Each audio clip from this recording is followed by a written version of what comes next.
Thank you, Kerlock. I welcome the opportunity to speak on the Health Amendment number 2 bill. This bill enables us to reopen indoor hospitality, pubs, cafes, restaurants and other licensed venues safely, sustainably and in line with public health advice. It is imperfect, but I believe it's better than any of the alternatives that are currently on offer to us. One alternative is opening to all people against public health advice and making the Delta wave much worse and much more dangerous than it's going to be. A second alternative is waiting until we have achieved population immunity, which might be in September when all adults are fully vaccinated, but equally might not be, because teenagers and children will not be fully vaccinated by then, and we don't know what's going to happen when it comes to immunity waning and variants. And it is on that basis that I recommend this bill. A middle path, a safe path, much better than any of the alternatives on offer. COVID-19 has a tendency to rip up our plans, and NPHET's recent advice on indoor hospitality is a case in point. Government at all times has sought to adapt quickly to the pandemic and to always strike the right balance between lives and livelihoods. The system we're proposing is not perfect, but it is the best way to open indoor hospitality in light of the current public health advice and epidemiological situation. In this debate, I particularly ask members opposing the bill to outline what their alternative policy is. As I mentioned earlier, I only see two alternatives. One, either hospitality remains shut indefinitely until we achieve population immunity, whenever that is, or there is full reopening with no restrictions and all the risks that come with that. As I believe those alternatives are inferior to this plan, the government is presenting this plan here today. We can't just wait for population immunity. Some people are saying that we can achieve population immunity when all adults are vaccinated in September, but in reality we've no idea if that's going to be the case. Children under 12 can't yet be vaccinated, and we don't know what's going to happen with future variants and immunity from vaccinations waning. So to wait for herd immunity is not a plan in my view. In this bill, we're taking a similar approach to what Denmark and Germany have been doing for some time, and what France, Portugal and Greece have now announced that they're going to do too. We're taking a middle course that can reopen indoor hospitality in a safe and sustainable way. Of course, I very much wish that we would have had longer to engage with the opposition on its contents, but I hope members can appreciate that it was not possible under the circumstances.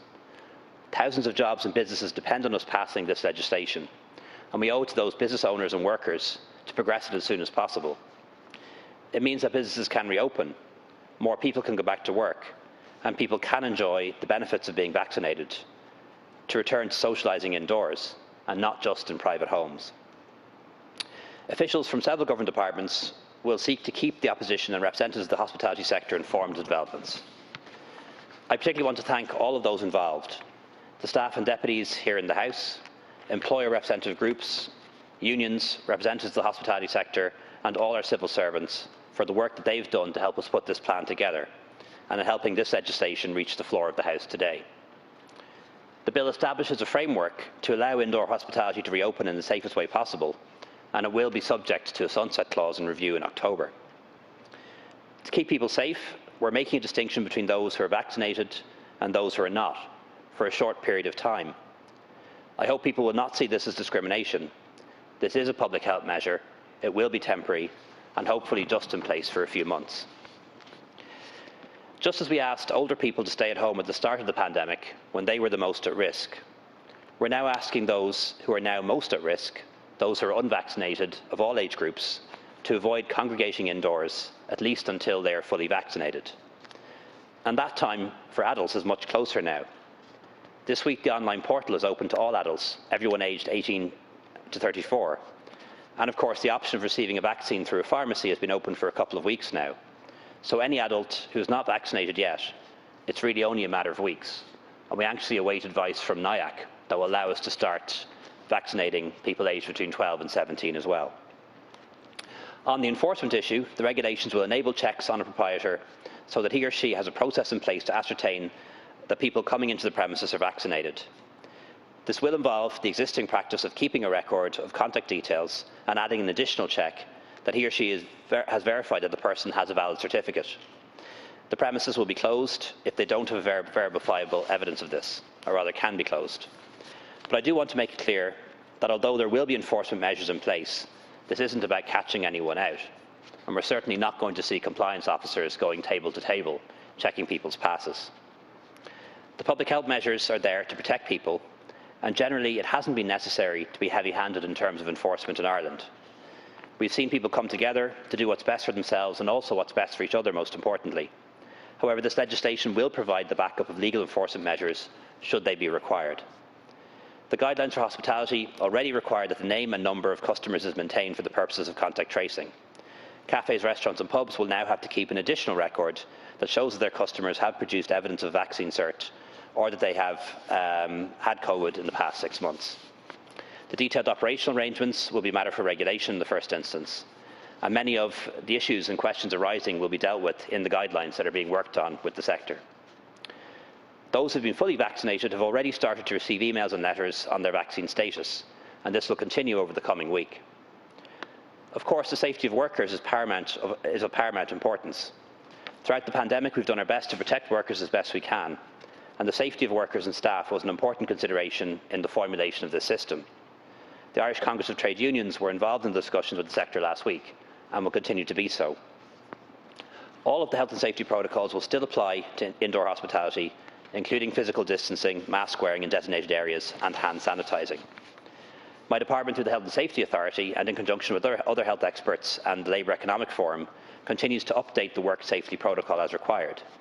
This protocol and Fáilte Ireland's guidelines place a strong emphasis on the importance of implementing effective ventilation in all premises where the public and workers congregate, including increasing airflow, air extraction systems and the use of CO2 monitors.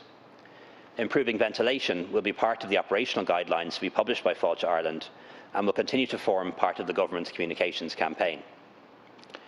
As I said, I know this legislation is not ideal, but it is our best opportunity, and perhaps our only opportunity this summer, to get the hospitality sector open indoors as well as outdoors, and to ensure that it continues to stay open throughout the Delta wave, which has now started, and the winter period thereafter. Colleagues, let's not lose sight of what we're doing here. This legislation is enabling indoor hospitality to reopen for customers for the first time this year, and we're one of the last countries in Europe to do so, if not the last. Keeping the sector closed would severely impact on people's livelihoods and the ability to provide for themselves and their families. We have taken on board the views and concerns that we've heard from others. That's why there is a sunset clause. This legislation falls in October if it is not renewed by the Dáil and Seanad. The legislation does provide for us to allow access to people who have been tested by PCR and antigen test. The enabling provision is there in the legislation, and that is not a reason, therefore, to vote against this bill. But we will need to get the system set up, and we will need further scientific advice from the rapid testing group before we can proceed with this.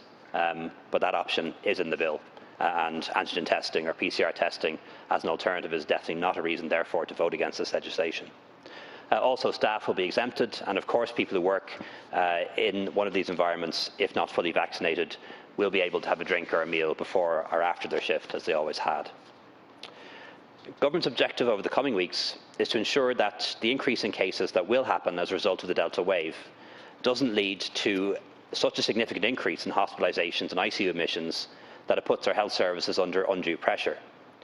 We can see from Scotland and Israel and Northern Ireland, where Delta has been dominant for months, that this may be possible, but won't be easy.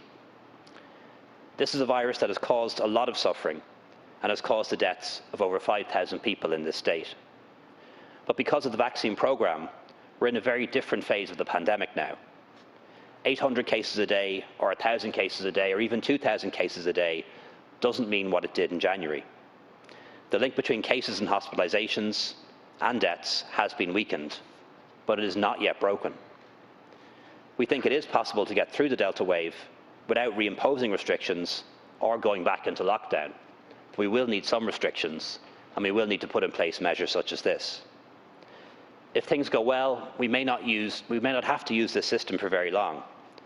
And in the meantime, we might be able to use it to reopen other sectors currently closed, like live music, for example, the arts, leisure and entertainment facilities.